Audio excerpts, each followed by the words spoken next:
So we're off to Bostock's Chicken, the only New Zealand organic chicken farm in the country, which is crazy to me. People think chicken is boring, but in fact, chicken is the cornerstone of flavour in a restaurant. We make chicken stock every day. We make chicken sauce every day out of that chicken stock. For ahi, I want the best chicken, so I'm going to the best chicken producers in the country. They've recently been crowned New Zealand's most outstanding food producer of 2020. George, Ben, thanks for having us on your farm. You guys are the only organic chicken farm in New Zealand, commercially. Is there challenges around that? There's huge challenges. Our flock sizes are about 1/10 of the size of a normal free-range flock, and we grow our chickens a lot slower and with a lot more care. It's probably quite mad that we've got into doing organic chickens because the scale is so much smaller than a normal free-range farm. That's why the cost is so much higher, and it's probably a bit crazy that we've gone into it, really. The crazy thing is that the cost is not actually that much more when you purchase it at the supermarket. So you've managed to keep that price point quite low. Yeah, I think we're probably doing it quite hard, trying to do the best job that we can. Quite a small scale, so quite a battle with keeping the costs down.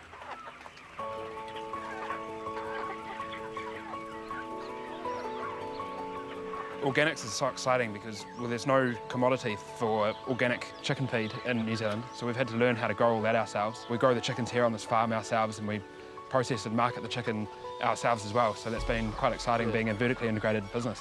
Unfortunately, there was no other toll chicken processor in Hawke's Bay, so building our own abattoirs was the only answer. So we built one about 3 years ago, and that's where all our processing is done, and then we dispatch everything direct to the customer from there. This is the cob chicken. The cob chicken. So this is a meat-rearing chicken? This is a meat-rearing breed, yeah.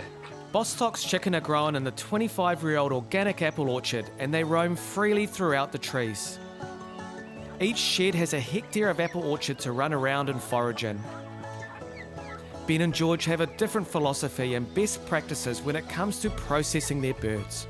So we're the New Zealand, the only person that air chills. So air chilling is where you, instead of immerging the chicken for 2 hours in chlorinated water. Hang on a sec. We chill chicken down in chlorinated water normally? In New Zealand, every other processor. Like a swimming pool. What's the percentage of chlorine in the water? Is that healthy to eat? So from what we've seen, all the other processors use about 500 ppm, which is very high concentrations of chlorine, and they chill the water down in these spin chillers for about up to 2 hours. A spin chiller is a moving chiller that just the birds bob up and down. In this chlorinated water? In this chlorinated water. We don't do that because we air chill the chickens. The chickens are a lot drier, but we still have to use water to wash the chickens. To get things in context, 500 ppm is a lot of chlorine. It's almost 250 times a normal swimming pool. The reason this is done is about removing harmful bacteria, but it also infuses the chicken with unwanted water and chlorine. In Europe, they have banned this process. This is a game changer for me. As well, they use no hormones, no antibiotics, and no synthetic chemicals. The benefits from air chilling over chlorination are numerous. From a more natural flavour, better tenderisation, and also inhibits bacteria from chicken to chicken. Bostock's is organic, and we also have free range available in supermarkets from other brands. Do you think that people who grow free range want to seem like they come as close to organic as possible in their marketing? Our single biggest challenge as an operator is to differentiate ourselves from free range chicken. In New Zealand, other than us, there's only 4 other chicken producers, but they market their chicken in 12 different brands, so it can be really confusing for the consumer of what they're actually buying. There is no regulation for the term free range. A lot of the free range producers just follow the Animal Welfare Code, and to be able to claim free range, they have the same size sheds as what they would have as for non-free range, except they just have to have a pop hole and a little bit of outside area where the chicken could go outside, and that's all they need to do to qualify. The public perspective is that if you were to ask what free range is, that they'd be horrified to find 40,000 chickens in a shed. So chickens are quite timid and scared animals by nature, so if there's no cover outside the sheds, they're probably not likely to come outside the sheds? Yeah, that's right. And also the larger scale producers will have fans, and the chickens don't quite like getting the ruffled feathers when they go out the doors. So in a way, this old apple orchard encourages these chickens to come out and hang out outside. The chickens just love it, ranging under the apple trees here. Yeah.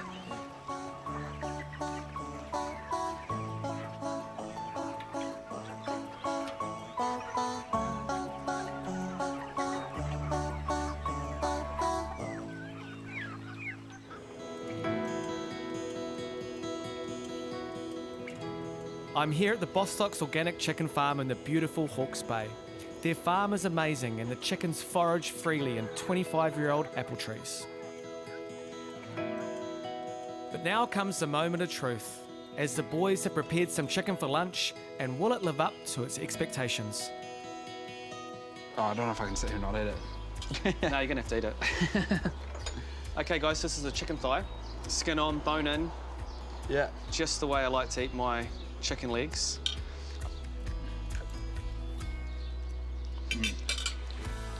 That thigh meat is actually quite light. Do you find in general your thigh meat is quite darker than other chickens? We do grow the chickens a lot slower and we feed them much lower protein feed. A lot of people come back and say that. But then the other thing is it's not all chickens are growing the same. So, one that might have been out in a season when there's lots of clover or they're pecking a lot of the grass, out there and he's a real ranger. He'd be different to one that was a bit lazier and kind of sat at the feed bowl. So these birds, they walk around, they forage, they scratch around the orchard. So they've worked harder, right? So that's why there's more texture to the meat?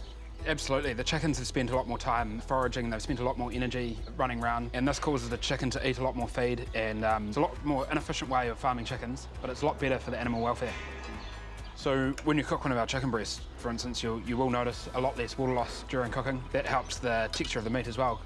Yeah, so we get a lot of feedback from people. They email in or on social media and they say this is exactly what chicken used to taste like when they were young.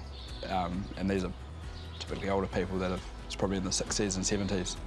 But as you say, nowadays the new generations probably don't know what the good old chook used to taste like. So it's good that we can bring that back.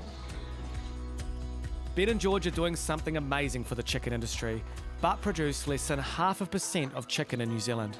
Purely organic, and it's the only chicken I'll ever serve in ahi.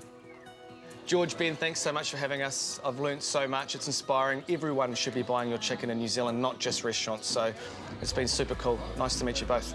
Thank you so much. Thanks a lot. Yeah. Good to meet you.